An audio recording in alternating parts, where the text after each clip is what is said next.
Archana ma'am, we will start sharp at 6:30. Everyone, please mute yourself. Yeah, thank you, ma'am. Okay, then I will start. Your video is not. You are not visible, ma'am. Please switch on your video also. No, but I have switched off my video. I'm not visible. You are not visible. Maybe some internet problems. I can see her. She is visible, Nirul. Nirul, she is visible. Okay, okay. Then you can start, ma'am. Okay, thank you, ma'am. So, very good evening to one and all virtually present here. I welcome you all on behalf of Chhattisgarh Forum as well. It is said that sharing knowledge is the most fundamental act of friendship because it is a way you can give something without losing something. And that is what as well, which is now stands for the Indigenous Society for the Promotion of English Language and Literature, has been doing since its inception.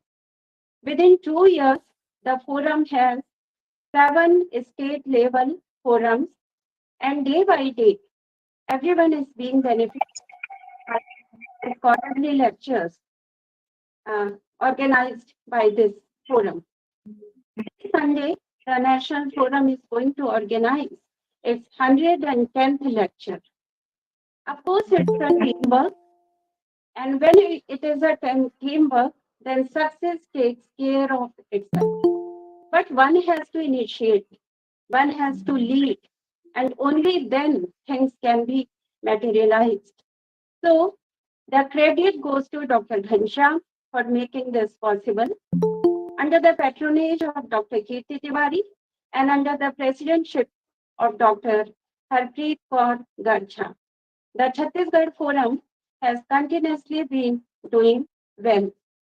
As I have already said, that the very purpose of this forum is to facilitate, to elevate, and the forum has continuously been facilitating to elevate the knowledge of English language and literature among the students as well as the teachers by organizing scholarly lectures by the eminent speakers. In this context, today we are going to organize a lecture on Dalit poetry, language, literature, and social change. And our chief speaker today is Dr. Bhrati Vishwas, Associate Professor, Department of English, Dayal Singh Evening College, University of Delhi. Welcome, madam. Thank you. To chair the session and to put his valuable remarks, we have with us Dr. Anurag Chauhan, Assistant Professor and Head Department of English and Foreign Language, Guru Ghasidas, Central University, Bilaspur. Welcome, sir. And to Thank you, moderate madam. the session, we have with us very young Miss Priyanka Nagesh. She is doing Thank MA you, in ma'am. English from Government JY Chhattisgarh College, Raipur. Welcome, Priyanka. Thank you, ma'am. Thank you, Today, ma'am. this month's programs will be organized by our PRO, Mr. Nurul Huda. Before Mr. Nurul Huda starts, I would like to introduce him. Nurul Huda is a research scholar in African American literature at Shankar University, Raipur, and he has been organizing PG lecture series and coordinating events as the public relation officer for the promotion of English language and literature Chhattisgarh Forum. He has written and presented research papers in national and international seminars, conferences, and webinars, along with completions of many online teaching and learning courses. He has also worked as guest lecturer in different colleges and schools in Chhattisgarh. So, Mr. Nurul, home is all yours.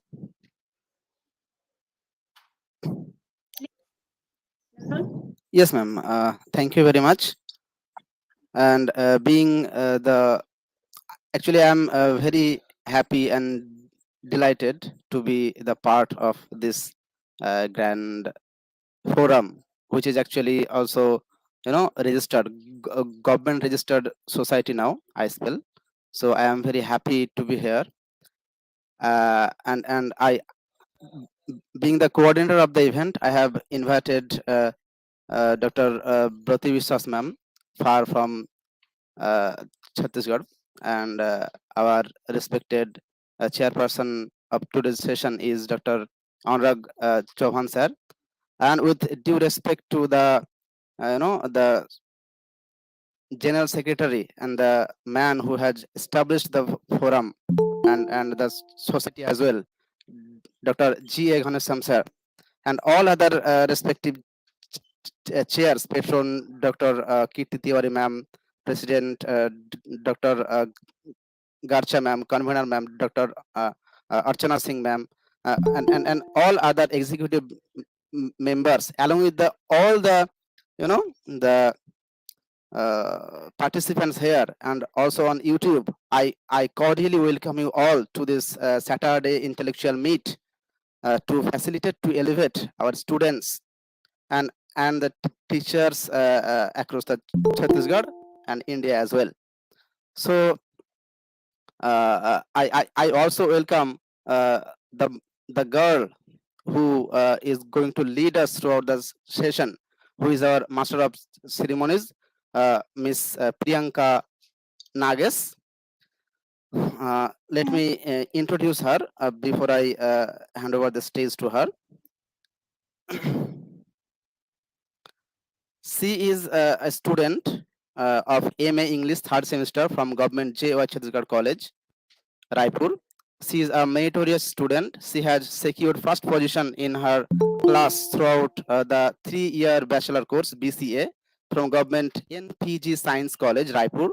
She has also secured first position in MA English first and second semester, and now she is third semester student.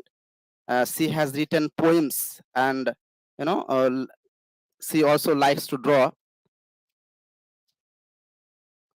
Means she likes drawing also. She has participated in many institutional programs held by the institutions she was a part of. One of them being the anchor and organizer for the events held by English Club of Chhattisgarh College. And I now uh, hand over the stage to her to lead us throughout the session. Over to you. Thank, thank you so Uh, much, sir, for your warm introduction. yeah, thank you. Am I audible? Yes, Thank yes, you. very sound and So, clear. okay. Hello and good evening. Welcome to today's webinar.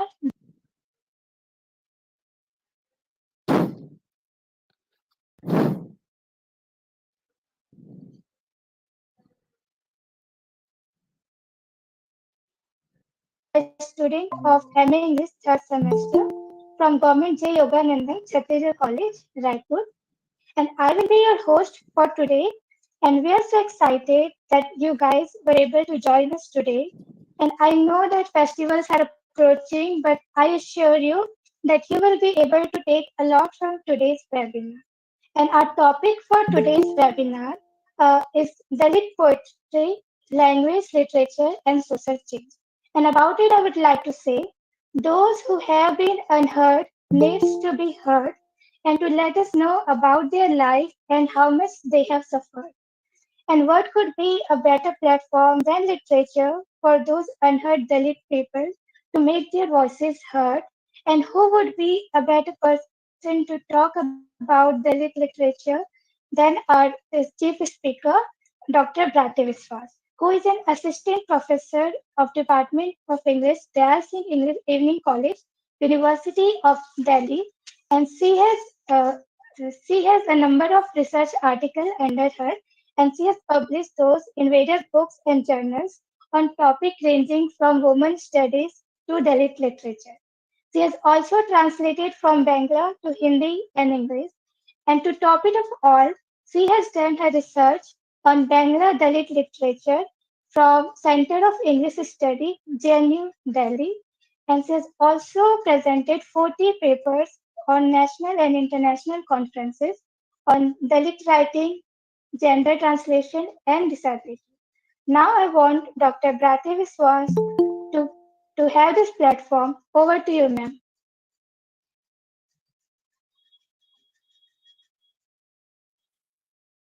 Thank you, Priyanka.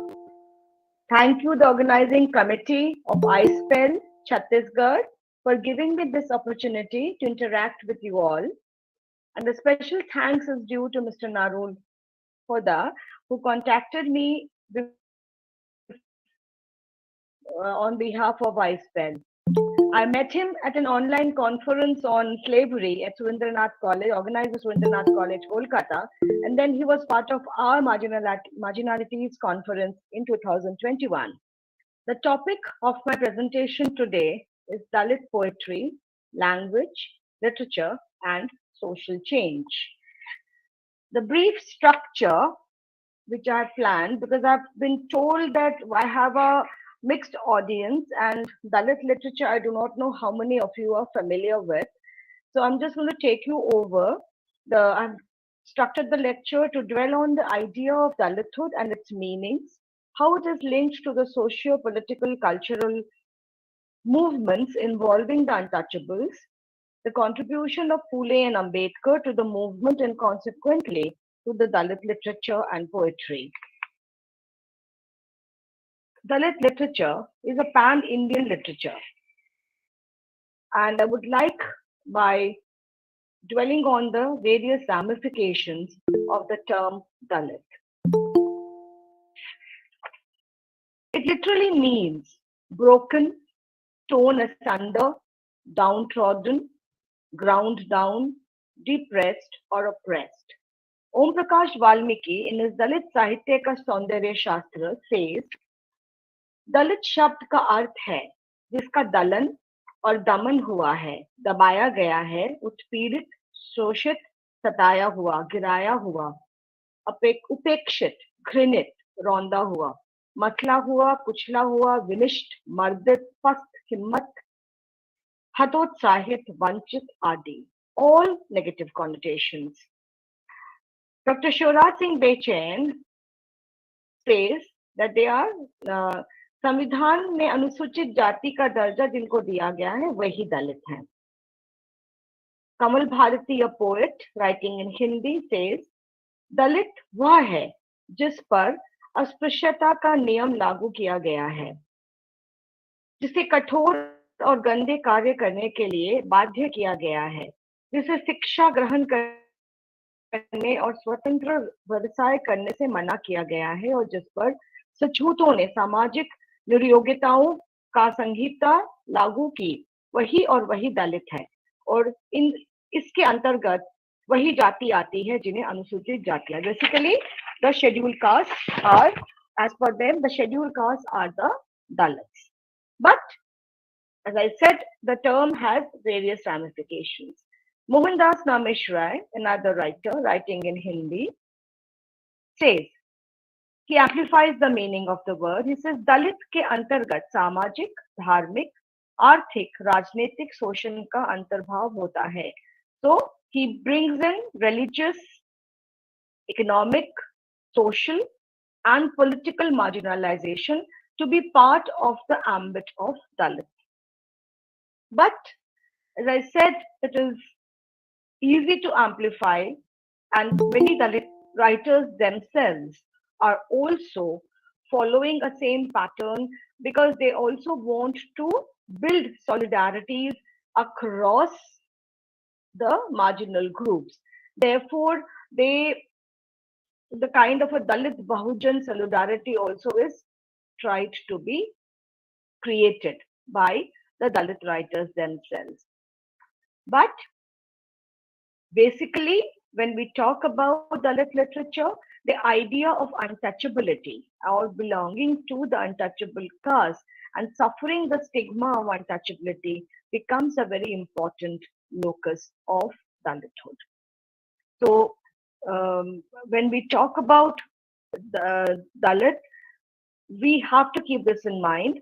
And the Dalit literature is something like when they say दलित शब्द साहित्य के साथ जोड़कर साहित्यिक धारा की वो संकेत करता है जो मानवीय सरोकारों और संवेदना की यथार्थवादी अभिव्यक्ति है. So humanity, humanism linked with realism is something which stands for Dalit and Dalit literature. Dalit is a literature. It is a literature by the former untouchables, writing about themselves to uplift their community and sensitize the Savarna society. It's also about self-assertion. So they have taken the word Dalit, which has so many negative connotations, but they would not like to be called Harijan. They don't like to be called scheduled caste, but the term Dalit itself has been taken and has become a term of self-assertion now. It is also about self-assertion, self-respect, and justice. It's a literature closely associated with the social and political movements of the Dalits. The agenda is the agenda was and continues to be social change, self-respect, to end discrimination, injustice, to question their marginality. It's a literature of resistance. It is a literature which tries to create a counter discourse to the dominant upper caste discourse, which represents the Dalit as somebody who is bad, who is lazy, who is ugly. So the stereotypes of the Dalit as represented by the Savarna society or Savarna literature is contested by the Dalits when they begin to write. So they are creating a counter discourse to the dominant upper caste discourse. They are contesting the branding of the Dalit as the untouchable, unclean, the polluted, and the polluting. And they also try to get into the matrix of why it is so. Dalit literature, of course, there are different phases of Dalit literature, and poetry becomes the first beginnings. When Dalits start to write, the first expression of Dalit literature are in the forms of poems. So when we are talking about the agenda, and so we need to understand where does this agenda come from, and the foremost thinkers. Of course, there were local uprisings and local figures who brought in the idea, who contested the idea of their marginal status and the discrimination faced by them because of their caste. But Phule and Ambedkar are known, celebrated throughout across India by all Dalit writers. Phule is important for us to understand. He critiqued the caste system, and in his seminal book Gulamgiri, and to the preface to Gulamgiri, he compares the caste system to slavery. Phule had a Western education, and that benefited him, and he was able to make the comparison between the caste system and the bad practice of slavery. Now, slavery had already been judged as something which was inhuman and which was wrong. Therefore, what he does is, by linking the caste system to slavery, he is able to garner support and legitimacy for his anti-caste statements. And he also tries to show how the Brahminical system had used different kinds or different strategies to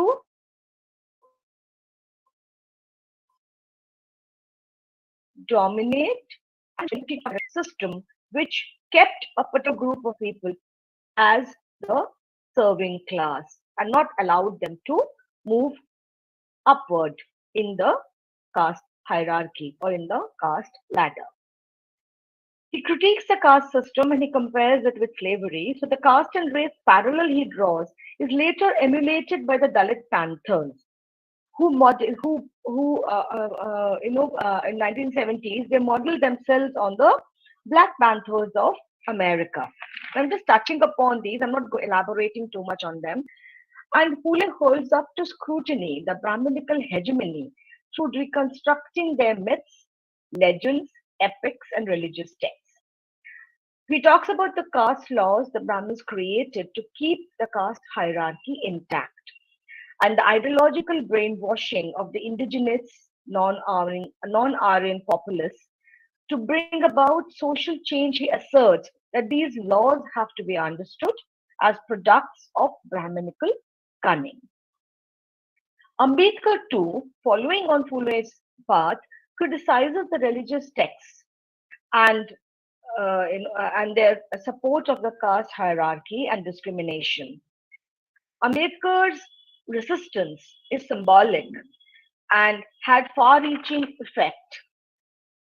When we talk about Ambedkar, he is famous for the Mahar Satyagraha, access to drinking water. Even today, if you how relevant these are, I think not just last month.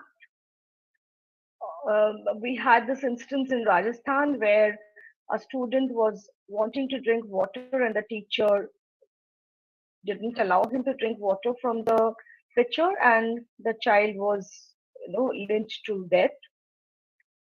So the untouchability has been banned, has been out, but yet it continues to be practiced among so society needs to change its mindset towards caste and the Dalits. The Mahar Satyagraha, then the burning of the Manusmriti, his temple entry movement, and then finally the conversion to Buddhism. So all of these challenge the caste laws and the hierarchies. And when we talk about Dalit literature is very much influenced by the Ambedkarite thought, ideology, and thought process.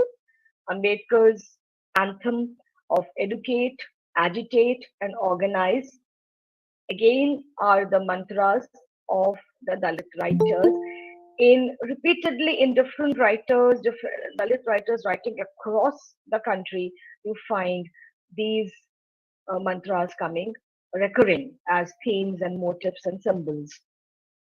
When I'll come to the analysis part, I will pick up few of them from there. For instance, Ambedkar also speaks about the caste endogamy, that is not allowing intercaste marriages, and the food restrictions that they don't take food from the upper caste, don't take food from the Dalits.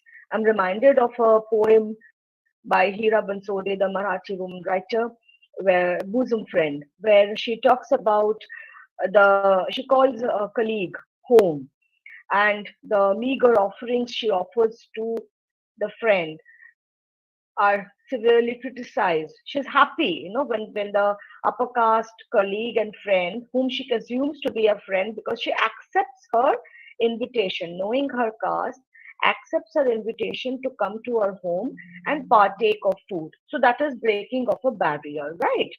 But when this lady comes to her home and she takes food, she critiques the food on offer. She says, well, you do not know, you do not offer us, you have not even offered me a proper salad, you have not offered me, kosambi, you have not offered me sweet meat.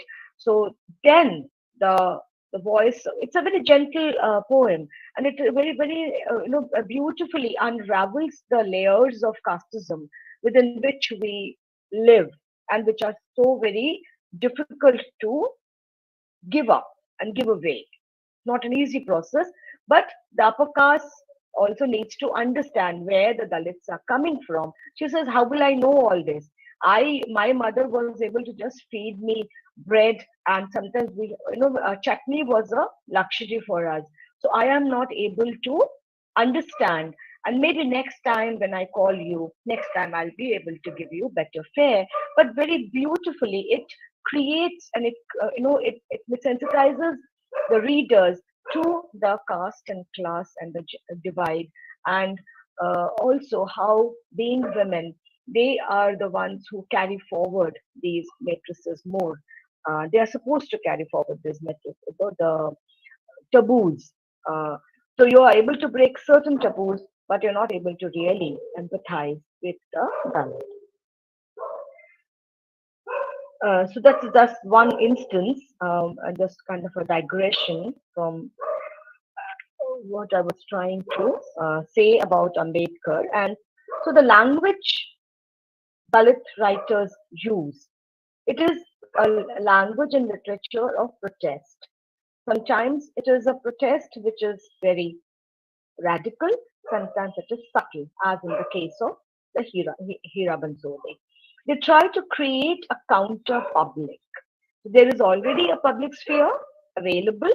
There is already something available in the public domain created by the Savarnas, by the upper caste, and they contest and they critique when they create a counter picture of the Dalit, and which is sharply at divergence from the picture of the Dalit which the Savarnas have created. So the representational politics behind the Dalit literature also comes to is foregrounded in this manner. Aesthetics the Dalit literature focuses on is that of a lived experience. It is they reject the vocabulary, the language of the upper caste. They reject, for instance, when Limbale talks about in his aesthetics of Dalit literature, towards an aesthetics of Dalit literature, he says, we do not believe, we cannot accept your aesthetics. It is the aesthetics of Satyam, Shivam, Sundaram, is not something that the Dalits can understand. Their lives are full of misery, violence, there is filth all around them. And when they write in their spoken language, in their own dialect. Sometimes it becomes that is why Dalit poetry especially becomes so difficult to translate. So there is this politics of language, politics of identity, even in the usage of their language. Language becomes an aesthetic tool. Language becomes a mode of resistance for the Dalit poet and writer. So and of course, when we talk about the Dalit writing, I began with Hira Bansode. So you will also realize that when Dalit men and Dalit women write, there is also something like Dalit patriarchy, which also gets foregrounded by the Dalit women writers. So within the Dalit itself is not a homogeneous entity. There are regional differences. There are differences of caste and class and location, because there are Dalits who are writing about first time literate who are writing about their experiences, their regional specificities are foregrounded. But above all, there is also a pan-Indianness in Dalit writing among the Dalit writing, and that comes across because of the Ambedkarite philosophy, the philosophy of protest, and there's connectivity. And now that it is a world which is a world which has shrunk, so there is a larger connectivity among the Dalit writers, and it becomes better with more and more translations coming from other regional languages into English and other Dalit, other regional languages too. So Dalit uh, writers are trying to bring about change. The one of the main focus is to, and the when we come to, for instance, this is again showcased by Limbale when he says, he raises seminal questions. Like I had begun my talk with the idea of Dalitness and Dalithood, and you have different definitions of who is a Dalit and who can write Dalit literature. Can the Savarna write Dalit literature? And are they eligible to do it? Because the whole question is of authenticity of experience. So if you have not lived as a Dalit, but then again, there are critiques of this stance. There's a lot of political and critical debate around this too. For instance, when you talk about the Dalit, you have the first generation Dalit, you have the second generation Dalit, you have the Dalit who has, uh, like Ajay Navaria writes about Dalits located in the metropolis, located in the cities, and the kinds of problems they are facing are different from the problems faced by so the educated Dalit, the middle class Dalit, and so you have different problems highlighted by the right. The first generation Dalit writers, of course, spoke about more about the village scenario and the kind of caste stratification faced by and most that was coming out mostly in the autobiographical writings, which were coming from all around the country. Primarily it began primarily in Maharashtra, and then from 1991 onwards, it spread all across the country. Now he says, who is a Dalit? What is Dalit literature? How do we interpret this literature? Do we use the same tools, aesthetic parameters as we do to read upper caste Hindu writers?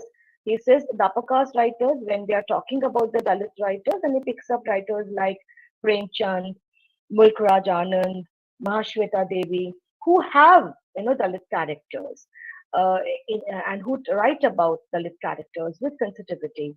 But somewhere he says it is a literature of pity. It's a discourse of pity and not of empathy. So the sympathy empathy difference is also very much highlighted by uh, Limbale. He says Dalit writing has a distinct purpose, politics and poetics, and it is a literature which is unique because it has a particular audience. That is the audience. Now, who is the audience? It is like by the Dalits, for the Dalits, and of the Dalits, or is it?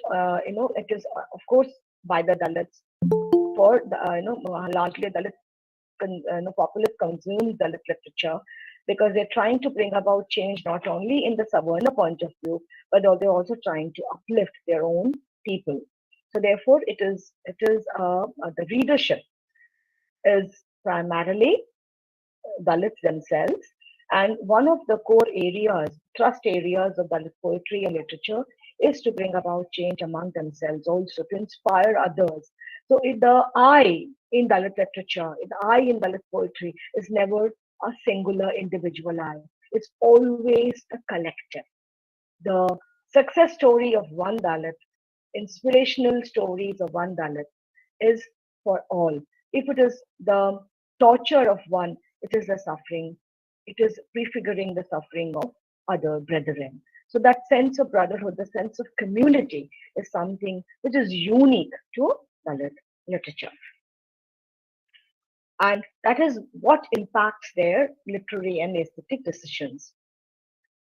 So therefore, we cannot have a universal criteria by which we can talk about Dalit literature, and because in India, especially when we talk about the Savarna literature, there are caste and class overtones. Literature for the Dalits is, of course, a means of political and affirmative action to bring about social change. The Dalits, they live in a constricted, confined space, literally, metaphorically, symbolically, and even in literature, they have not been allowed too much of. So it's a liminal, you can say, a liminal reality, a liminal space, reality in time and space. So the content and context of the literature also reflects this liminality. Dalit literature or poetry makes us rethink about Indian culture, society, history, and literature. It tries to bring about a new perspective, change through making us look at things from a new point of view and think differently. What we had accepted, the given stereotypes, we learned to deconstruct and look at them from a fresh perspective. So you can say it goes hand in hand with political activism, and that Dalits have been victims of social, economic, and cultural inequality. They foreground this.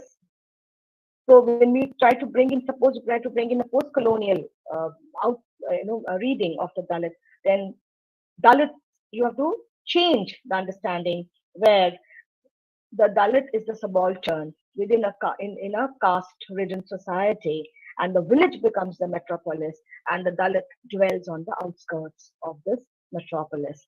Here, I would like to just read a poem by Manohar Moli Vishwas, who is a Bangla Dalit writer. He calls the poem is called a hut in a segregated compound. That's a long poem. I'm just reading the beginning. The elongated shadow of the tree bends, touches the ground, moves from this compound to the other because it has no caste. The shadow can move of the tree. Between the two compounds, a long straight scar line separates me from the others. I live in a segregated compound. Being powerless, I cannot break down the boundary. In the mildewed corner, I am like a fly, trapped in the sooty ancient spider web. From time immemorial, I have been crying. So, of course, the writer, when and this is translated into from Bangla to English, but he is, when I said Dalits use a vernacular language, what Biswas does here is the politics of language. He uses both Shuddh Bangla and colloquial Bangla. So that, he's also, in a way, he's asserting that I too, though I am a Dalit, though I was denied to study Sanskrit, I too can, if I want, I too can master your language and I too can write in your language. But I choose to talk about myself and I choose to also use my vocabulary. So he mixes both the Shuddha Bangla and the terms used by Dalits in there. And he talks about, because he is a Namashudra poet, he talks about the refers to other the Bangladesh from where most of them have come, and he talks about the rebellion, the lower caste rebellion, as he continues. And then there is, he refers to the Manusmriti. That was why I was referring to Ambedkar. So the Ambedkarite thought and the Ambedkarite ideology imbues his poetry too. He says, age of deceit when the Manusmriti was written. So when the Manusmriti is written, that is the age of deceit in the poem. And then he comes to refer to Shambuk, and he says that I no, even now I can hear the cries of the slain Shambuk, and nobody has criticized Ram for killing a Shambuk. And of course, there are, as I said, the Dalit Bahujan identity, creation of Dalit Bahujan identity. So he invokes the tribal population, the Khol, Bhil, um, other tribes, and he seems to be the spokesperson for each one of them. Khol, Bhil, Chamar, Santhal, Munda, Bagdi, everybody. So Dalit uh, poet appropriates, in a way. He wants to become the voice of the marginal. He wants to give voice to all those who have been silenced, like Shambuk has been silenced, however was silenced. He wants to give voice to, he becomes the voice. When he speaks out, he becomes the voice. There's also reference to Mayabad. Maybe there is some kind of a hope which he thinks would come from uh, the I, from the Bahujan Samaj or Mayawati's political party. But what is important when we talk about a poet like Manohar Biswas, he also, like other poets, goes on to talk about in a section called religion. He talks about figures like Shambhok, Atlabya, Jatayu, Ghatotkacha.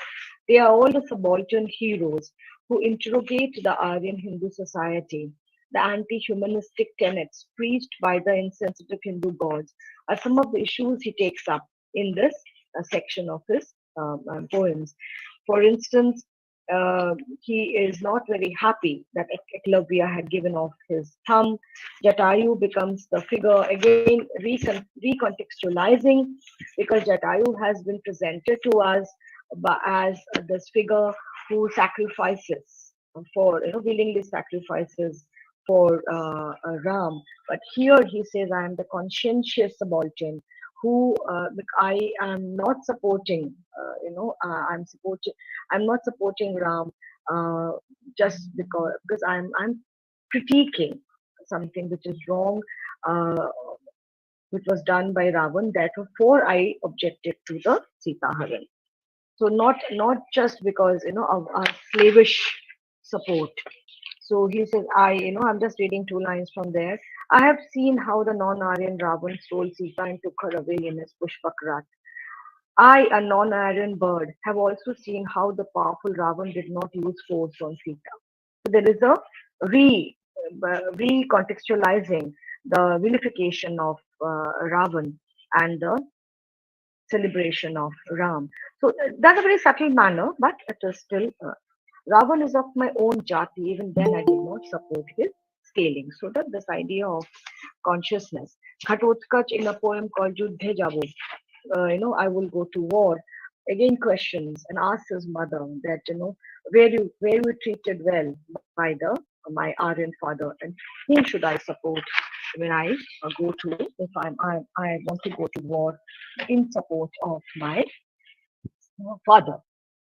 And the of course, it is too short a time to really elaborate on this, but that is just a kind of a look what the poetry from Bengal is also doing.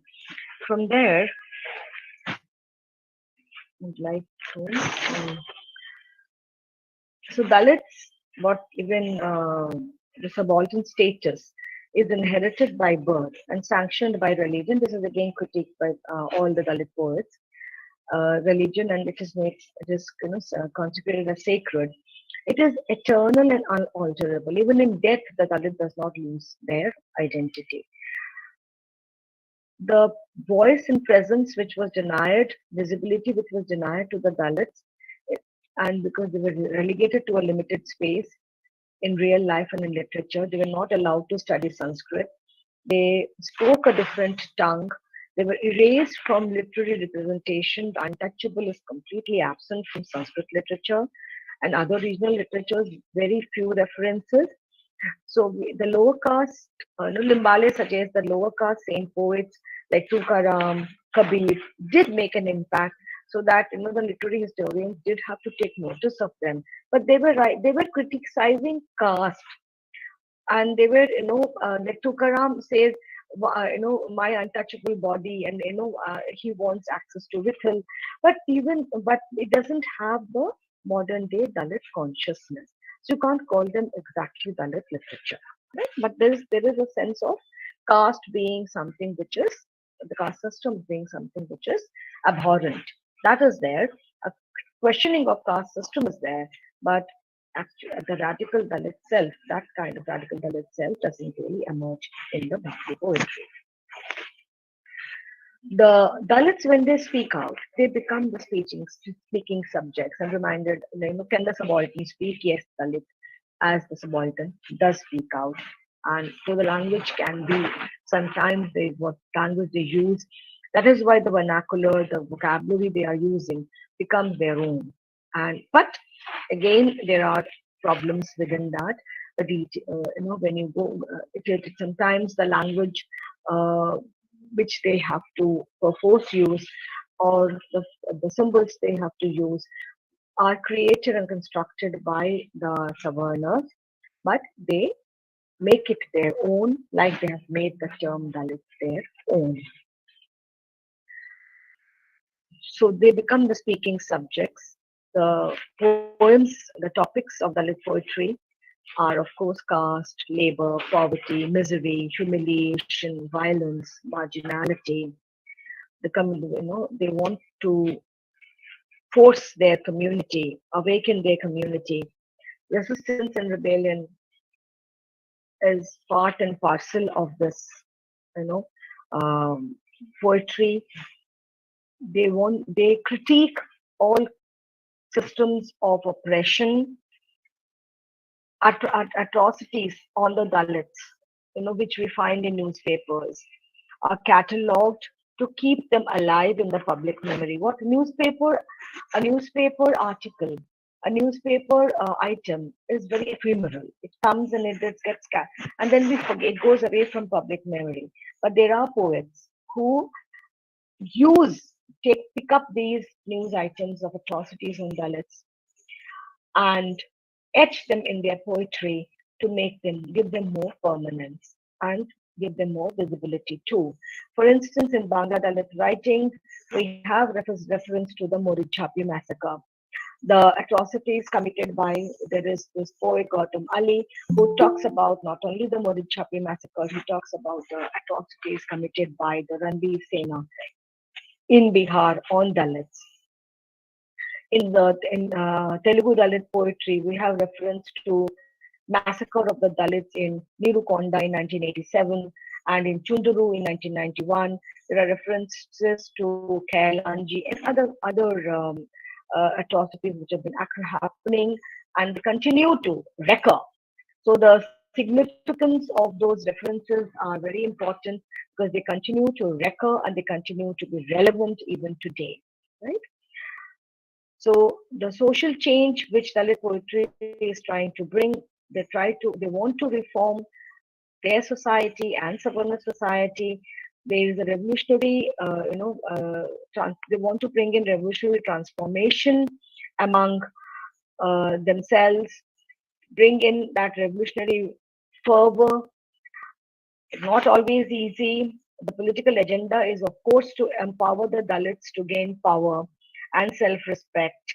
For instance, in a poem, Anil Sarkar, a Bangla Dalit poet writing from Tripura, he was also, he writes in a poem called Hira Singh Harijan, he says, you have to snatch the scepter and you have to snatch the throne. And each, as I said, region has its specific uprisings and trajectories. At the same time, that is literature. I keep on repeating myself here that it has a very pan-Indian tone to it. The lived experience of the Dalit life, their livelihoods, dreams, aspirations, reform initiatives, the use of myth and legends to put the Dalit experience in the context of the past and the present. They seek to create a continuity of oppression and the need to change the unequal structures of caste and power.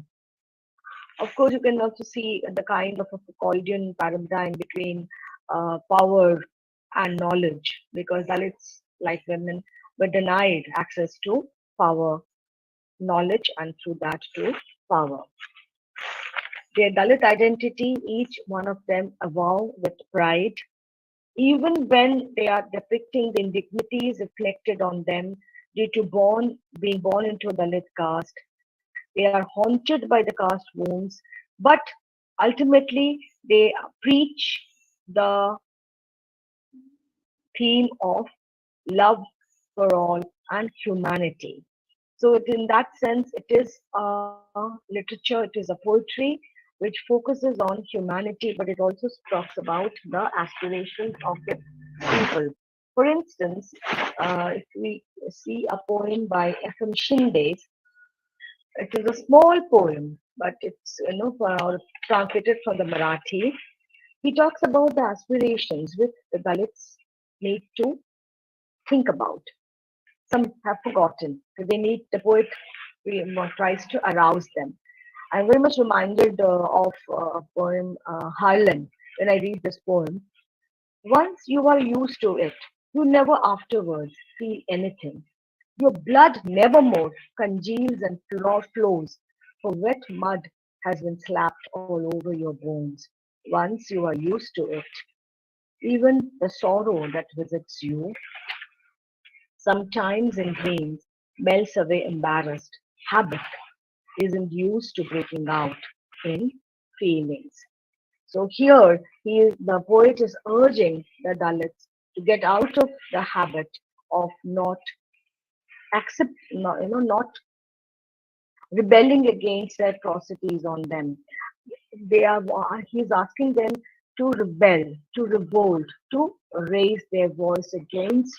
If they don't, because if they accept the karmic theory, and if they accept that the Dalithood is something which they have to live, and they have to suffer their Dalithood, suffer what they have been allotted because of their bad karma in the past life, then they will never be able to rise above their situation. They'll be like as if a cast in mud, caked mud, where the wounds will not be able to break out.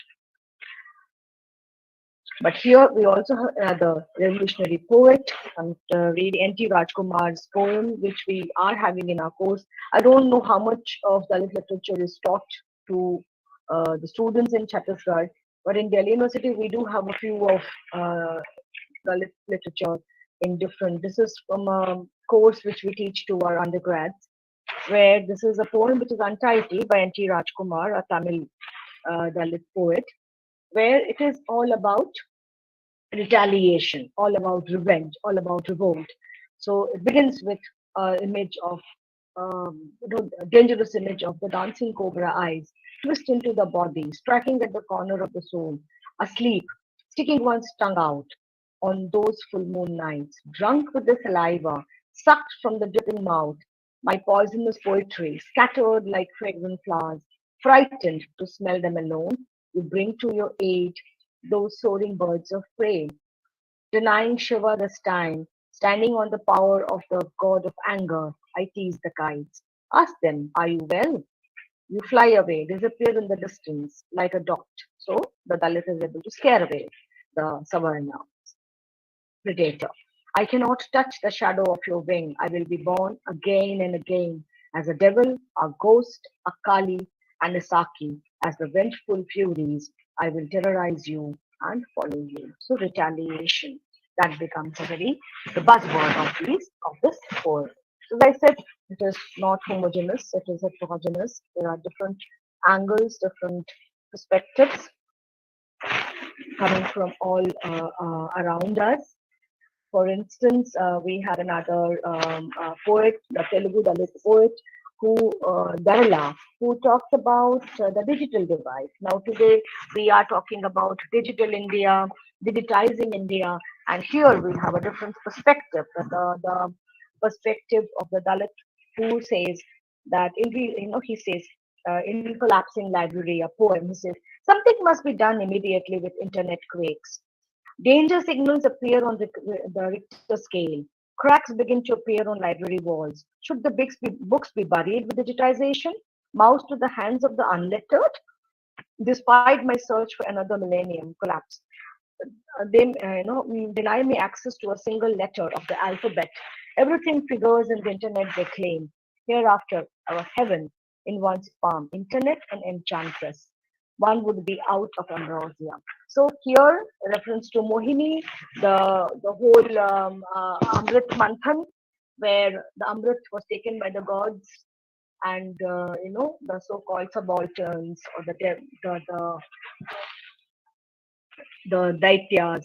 And if you read Fule, you will understand the Daityas are nobody but the Dalits and the subalterns and the Aborigines. So they were denied. They did not get the ambrosia, and The reference here is that the digitization, unlettered Dalit is not having access. So the libraries are important. The government takes library tax, at least that it's a Telugu Dalit poet Darla, and who was also a professor and brought in Dalit literature into the curriculum. So he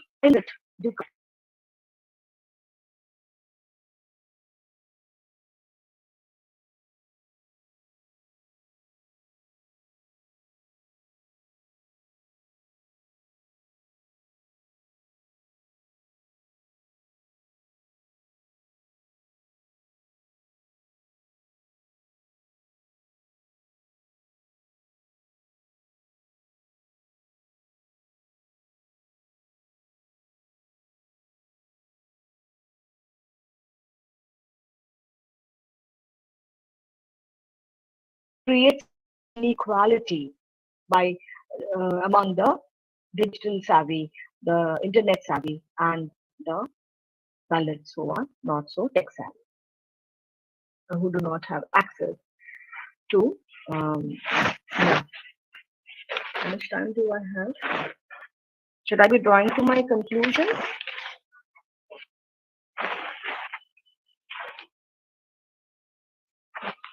Okay. So what we find is that Dalit literature is engaging with the critical questions related to Dalits, their lives and experiences, and need to bring about change in both among themselves and in the society outside the non-Dalits or the Savarna society. It is poetry, it is a literature of realism and humanism combines. It is not a poetry for art's sake. It is a different aesthetics altogether. The harsh realities of Dalit life are depicted in Dalit poetry, and as I said, the language and literature go hand in hand and are part and parcel of the aesthetics and the politics of Dalit poetry and writing. It is a literature of resistance and struggle, and it is also a literature of social responsibility. The Dalit poet never turns away from his or her responsibility towards his community, to the larger Dalit audience, to the larger Dalit populace. There is a sense of brotherhood or sisterhood. There is a sense of community with others who have faced. The poet Rao writing might have emerged, but they never forget their roots. That sense of rootedness to their community, to their society, is something which mark each and every Dalit writer, Dalit poet across the country. Babu Rao Bagul, a very important figure from Dalit, Marathi Dalit literature, had said Dalit literature is a literature that accepts the liberation of human beings and considers human beings to be supreme, to be so the segregations and of caste and color, the supremacy of caste and color, Dalit literature questions, critiques. The language, if I want to sum up, they use it's simple, everyday usages. They use dialects prevalent among them and not use Brahminical upper caste pure language. It's a mode of self-assertion, uh, and resistance of dominant aesthetics. They break age-old traditions of language, rhythm, rhyme, meter, etc. Language of Dalit poetry highlights the problems of the community rather than just the individual. The use of dialect, swear words, challenge Savarna aesthetics and sensibilities. I'm reminded when Om Prakash Valmiki writes in his preface to Chutan, he says, I'm not even using half the words. People call Dalit literature when, especially, many people when the Hindi Dalit writers writing emerged. There were a lot of Savarna criticism, and they said it is trash, it is bad, it is uncouth, it is not literature at all. And do they want reservation in literature to support So they said, well, the language you use, matlab chura ke, chamar ke, the cast itself is a swear word. When you use such language for us, and when we write that language which you use for us, then that language becomes unacceptable. Right? But that's the language which we face every day from the upper caste. So it's like throwing back at them what they have given them. But it is throwing back with pride. It is throwing back with assertion. So that is the change. It is not like Dukhi in for instance Premchand's Sadgati, where Dukhi is accepts the Brahmin as the supreme, right? Here it is the Brahmin is not supreme. So the Brahminical order is challenged at every level. Dalit writing and Dalit poetry, to be specific. So the challenges are aesthetics and sensibilities. So they use the language from their everyday lives, reveal their suffering. It is a language of rebellion, pain, and anger. You can't judge Dalit language through preconceived notions of purity. So the whole idea of the purity pollution binary which we create between the Dalit and non-Dalit. So they break that boundary. They said, okay, if you consider us to be polluted, then our language is going to pollute your space, your literary space, your space in that sense, both figuratively and symbolically. They're not going to use the ornate, stylized language of the dominant literary practitioners. That language is not fit to capture the reality of Dalit lives and the experience. Do I have some time? Yes, Priyanka? Or should I wind up? Yes, ma'am. We can conclude, ma'am. Okay, so then I'll not. I was just wanting because there is a very beautiful poem by Valmiki where he says, it's like he says, with our language, with our words, shabd hi hai, through which they contest all. You can look it up when you want. So that it is angry, rough, not polished or polite. It is harsh, hard hitting. It creates a new poetics of expression, new myths, idioms, symbols. They reinvent our myths, old myths, and it rejects the traditional symbols and creates new ones. Okay, it creates new symbols also, new heroes, subaltern heroes, contemporary and old, right? Ambedkar, Phule, the local heroes are there. So they question the politics of hypocrisy, silence on the condition of Dalits. They recontextualize, as I said, the myths, history, religion to Dalit experience. Dalit literature creates the new symbols, new heroes, and the untouchable other finds voice through the literature and enters, as I said, the pure Savarna space and renders itself visible. Thank you.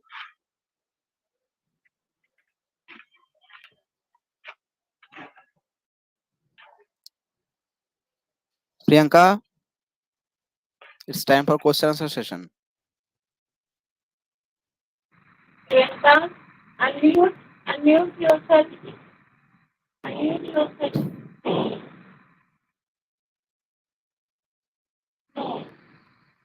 You are not audible. Hello, ma'am. Am Yes, I audible? now you are audible, but you are not Now visible. you are. Okay, ma'am, I think it's on. 1 second. Am I visible now? Okay, if you are on, then You're both. you can go on. Okay.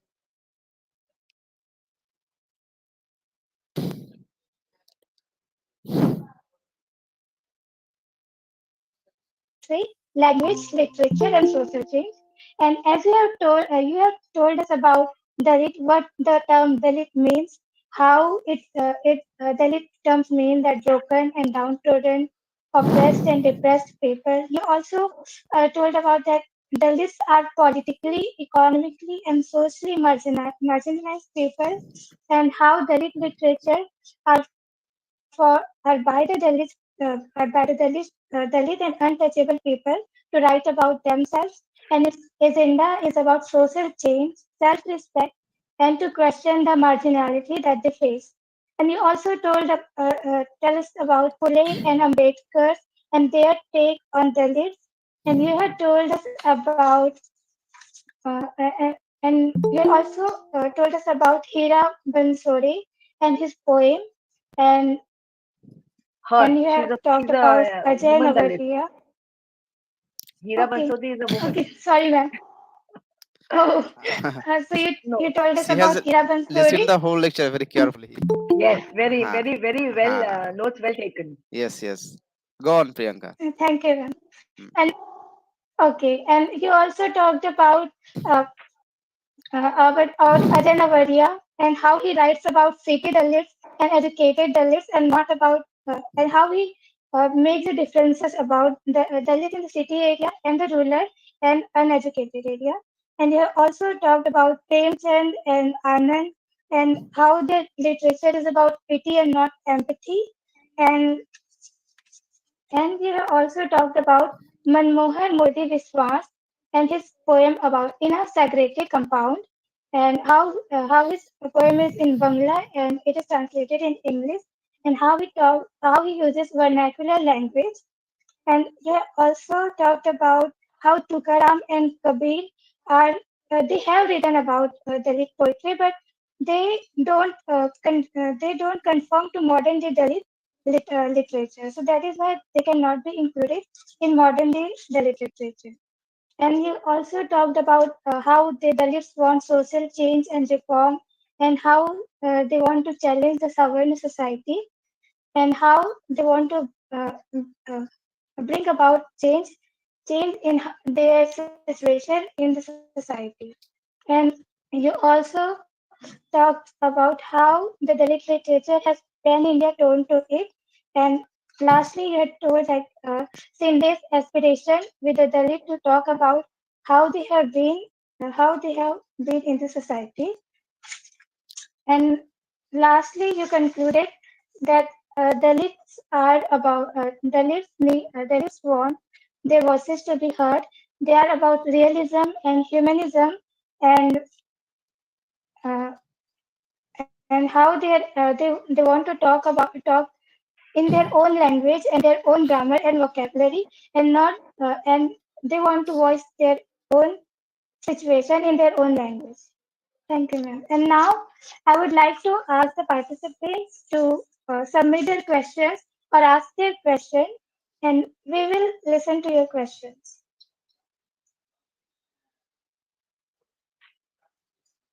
Yeah, even you can unmute yourself and have a conversation directly with the speaker also, or resource person, if you can, if you have Yeah, any question. you can also ask question in the chat box too. Yeah, that's also okay.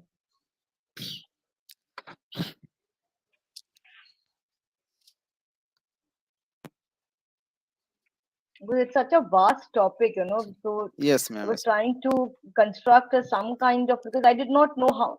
I had asked Narul, so he told me that, ma'am, I don't know how much of Dalit literature as part of the course.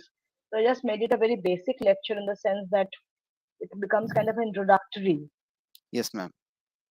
where you get But yes, you can you Well, get. I'm here as a chairman, but if I'm allowed to ask Of a course, you are question, allowed. or Please, sir. We are all there is no chair, we are all practicing teachers. So I think yes, please do.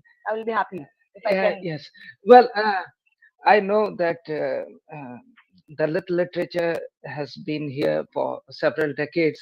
I also know that Dalit voices are coming more and more in other art forms like cinema. I know Hmm. of one or two graphic novels also by some contemporary writers about the Dalit situation.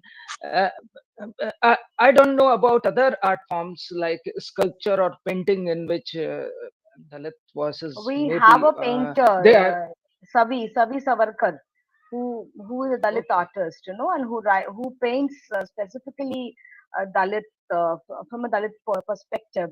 So I've seen a big exhibition of his paintings at conference in JNU. So he's from Maharashtra. So in Maharashtra there was this so they had to tie a broom behind their back. It was very harsh. The the Yes, um, yes. the atrocity. No, not I would not even say atrocity. It was the condition of the Dalits. They had to hold the pot in front of tie a pot to their around their neck so that their spit would not pollute. It would, when they talk, the spit would fall into the pot, and they had to tie a broom around their back so that if they, if they walk, their footprints also. See, the Dalit is seen as polluted and polluting. So it was his or her even shadow was polluting their footsteps. So when they passed by, they would have to erase their footsteps so that the Savarnas could follow. So he paints all those, he paints those, the Okay. Dalit body, the Dalit space, the history of Dalit atrocity comes out in his etchings and paintings. I'm also not very much into And this. since you talked about brotherhood among the Dalit voices or Dalit writers, does this brotherhood involve the theoreticians like Limbale and Baburao Bagola and writers like the poets you mentioned, Hira Bansore, and I the painters and other people? Do they collaborate, discuss things with each other? Are you aware of this? See, now it is becoming more collaborative. Now, if I see Facebook, Limbale, like Manohar Mohli Vishwas is congratulating Limbale on his the translation of his book, into Bangla. His autobiography, Limbale's autobiography, The Outcast, has been, has been translated into Bangla now. So there is I would say more interaction now, and the translations are helping. Then conferences, seminars, where these the Dalit writers are as going as speakers. So in fact, I remember when I was working on Bangla Dalit and when I had spoken to Manohar Biswas, he in fact he was writing, but then when he went to Nagpur for a conference, when he interacted with other Dalit writers, there was this very fruitful give and take of ideas. And he doesn't just fix when he's writing. He's not only talking about the situation of Bangla Dalit people only.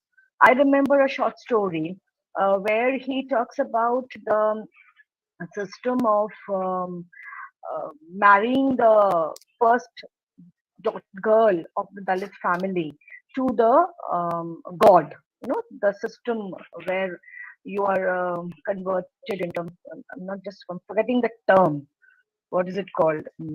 It is practiced also in Maharashtra, but it is also there in South India. So it was a Brahminical practice where ultimately it was not the god, it was the girl. The girl becomes the. In fact, she is exploited, sexually exploited by the Brahmins of the temple. So that becomes also the subject of the Bangla Dalit writer's short story. So, what I'm trying to say is that there are specificities, of course, that will be there. If you are talking about Maharashtra, the Mahars, but then there are also the among Dalits, also there is stratification, right? So there is solidarity, but there are also fissures. There are also problems. It is not a homogeneous group, but within that, they are also trying to build solidarities amongst themselves, not only among the Dalits, but also among Dalits and the other marginal groups. So that is why the Dalit Bahujan solidarity. And that is one. There will be other critiques and other ways of looking at it, but this is one way, because that attempt also is very much there. So to note, that is why even Limbale, when he talks, he says, well, at one point he says Dalit only can be the writer who is coming from the untouchable background, right? Because untouchability is the marker of Dalithood. But then they are the same authors, same theoreticians sometimes do also say that even women are Dalit and other people also are Dalit. The tribal also is Dalit. So how do you then contextualize that? Then how do you theorize that? How do you so you have to begin to. So then I brought in the theory of Dalit Bahujan solidarity, because that is how I could at least bring in it within the matrix of my analysis. But then I also had to limit myself, because when I spoke to my guide was very clear. There's no there was a writer who was writing very brilliantly, like theoretically very brilliant. But unfortunately, when guide asked, does he? I can't go and ask the writer what is your caste, right? Then I found out. Then I said, no, he's not. if you want to say that he's a scheduled caste, he doesn't belong to the untouchable caste. So then I did not take him into my analysis, because then I might be, questioned during my, I wouldn't be able to defend. But then that's also happening. But then again, when you talk about first-hand experience, then first-hand, that is why I deliberately brought in Lavaria, because we're talking about first-hand experience. We're talking, so Dalit is again not a homogeneous entity, right? Dalit is not only about the atrocities which are happening in the villages, but that's also very important. How many of them are actually occupying the space in the cities? The privileged few. So they also have to be sensitive to what is happening there, but they also have to, we also have the terms like Dalit Brahmin, those who deny their caste, those who do not want to talk about their caste. So that's another reality of the which also many writers are bringing to the fore. So they are being self-reflexive. I would say they are being self-critical, which is very important for any genre, for any literature to grow. You can't just remain within that idea of just depicting atrocities or just depicting the misery of that life. That is important. That was one phase, but then you have to go beyond to the next phase. I hope I was able to answer your query. Yes, quite interesting. Yes. Ma'am, there's one more question in the chat What? box. Okay, shall I read it? Uh, uh, Let me see. how to save Dalits from the pollution of power politics? It is Well, asked by FCS. see how to save Dalits from the politics of pollution of power Pollution of politics. power. Power politics Yes, ma'am. is any one of us. Can we say we are inured of power politics? Is any space free of power politics? So it's like it is caste, gender, ethnicity, class. You name it, and it's there. So I think no space is free of power politics. Even your interpersonal space is not free. So how can Dalits be free of power politics? It is a contested space. It is a space which you have to contest, and you have to make your point. That is now. This is a question. Let me read.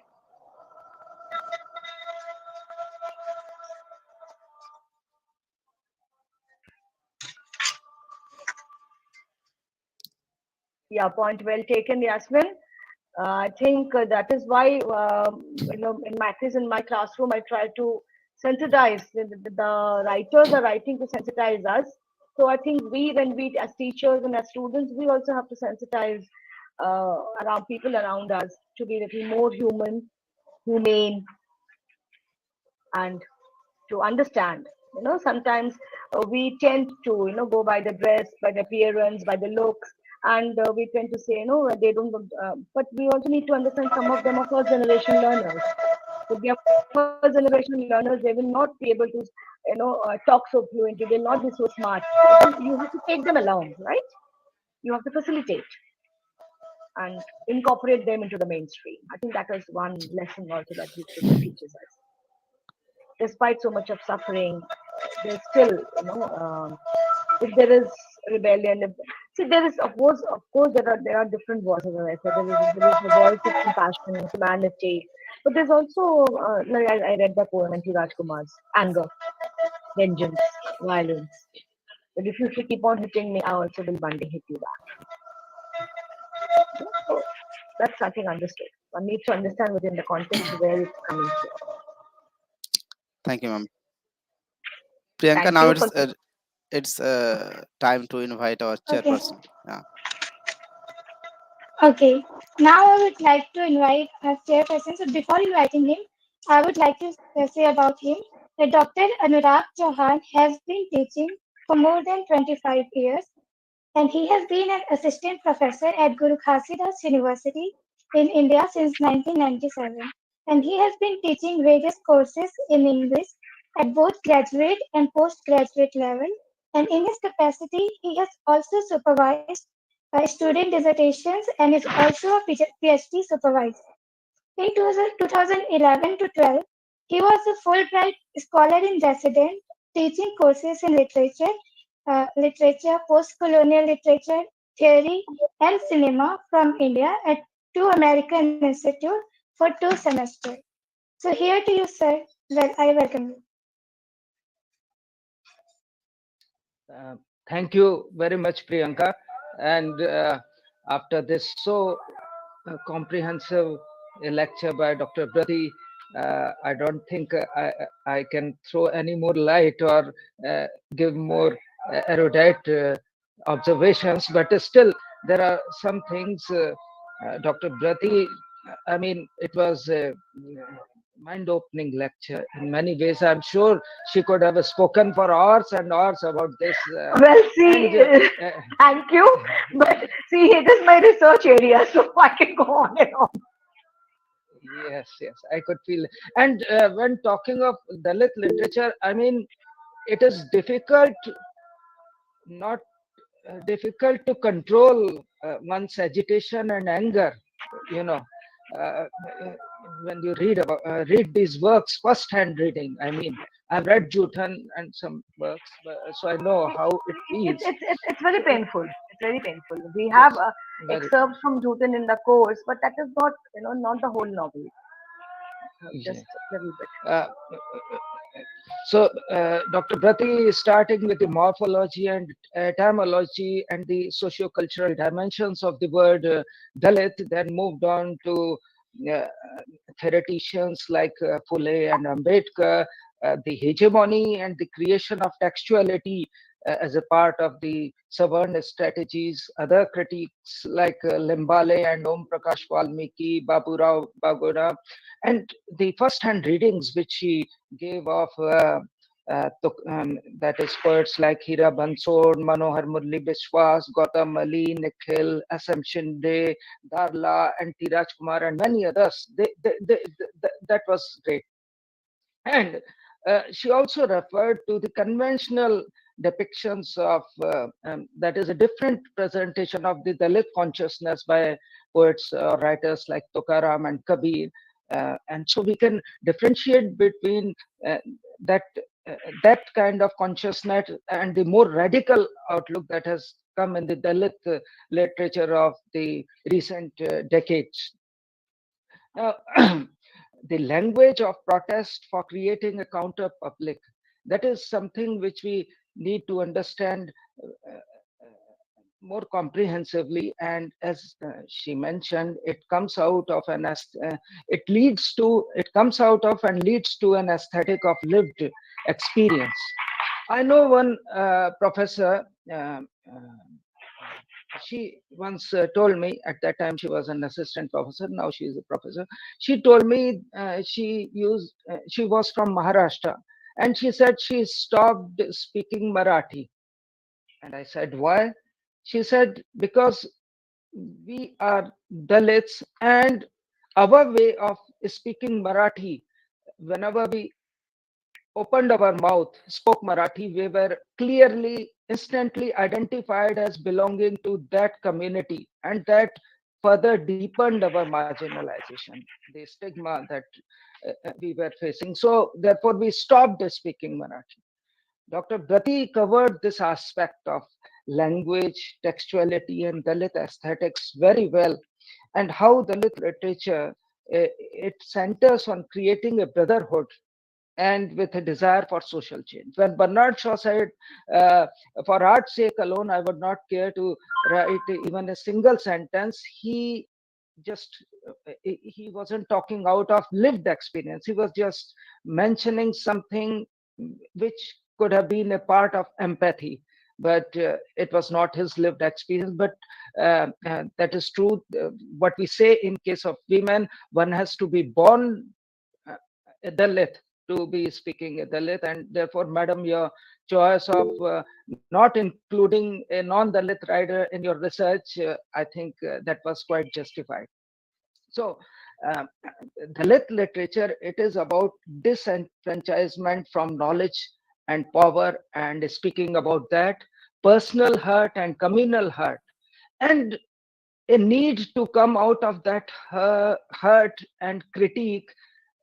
That's a problematic area, because then you are talking about literary canons and about revising those canons. And so, when there are questions raised, as Madam said, then and about aligning and including other marginalized groups or persons, yeah, and about whether Dalit literature is always realistic and bleak and depressing, then we should also understand that you can't even have a cup of tea if you are wearing a shoe that is pinching you, and that shoe pinches you for just 1 or 2 hours while you're wearing it. Imagine a person who is wearing a pinching shoe throughout his life. How can he think about talking about daffodils and the moon and romantic and fantastic things? So, therefore, when we say that the literature is bleak and depressing, we should keep this thing in mind. We should be empathetic, not just full of pity for these people.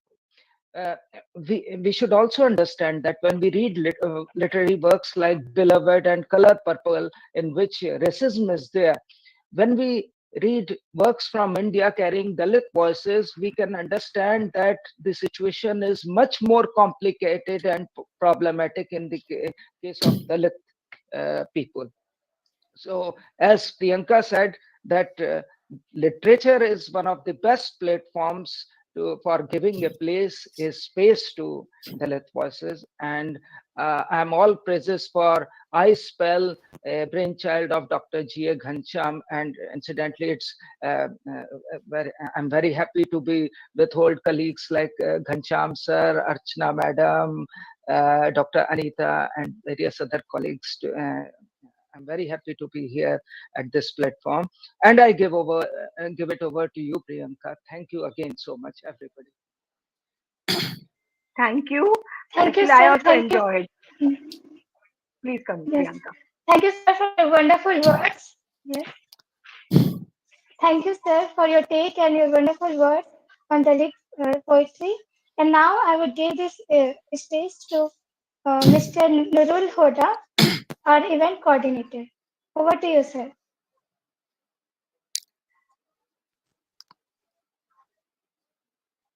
Thank you very much, Priyanka. I am actually really proud of you. You have done it very well, and very matured one. Actually, Thank you. I must say it was very matured one. Now, I would like to invite our convener, ma'am, Dr. Archana Singh, ma'am, to you know award the certificates to the you know today's resource persons. Ma'am, over to you, please. Hmm. So, thank you very much. I am sharing the certificates. You just give Thanksgiving and okay. Where is the certificate? Just a minute. Dr. I'm just sharing. Vishwas covered each and every aspect about Dalit literature. And this Dalit I literature is free in the course from the university. So this one is a joint course and they must be benefited. I hope that they must have benefited uh, by this lecture.